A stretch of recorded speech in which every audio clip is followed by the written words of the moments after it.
सांगली जिल्ह्यात विटा पोलीस ठाणे कार्यरत असलेल्या व पोलिसांच्या खांद्याला खांदा देऊन आपली कर्तव्यदक्ष कामगिरी पार पाडणारे रक्षक दल, गृहरक्षक दल तथा होमगार्ड या होमगार्ड 78व्या वर्धापन दिनानिमित्त खानापूर तालुक्यातील विटा शहरापासून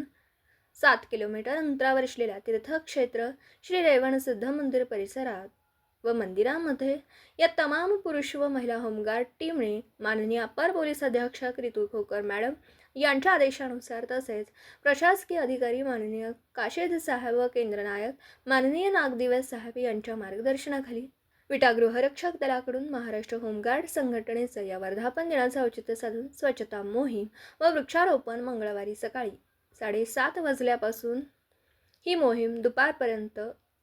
राबवण्यात आली। सदरचा कार्यक्रम समादेशक मुलांनी अंशकालिक लिपिक चौथे तसेच सर्व अनायुक्त अधिकारी व पुरुष महिला होमगार्ड सर्व पदाधिकारी उपस्थित हा कार्यक्रम पार पडला। यावेळी या मंदिर परिसरात भक्तजन भाविक व मंदिराचे ट्रस्ट अध्यक्ष बालाजी गुरव व सेवेकरी उपस्थित होते।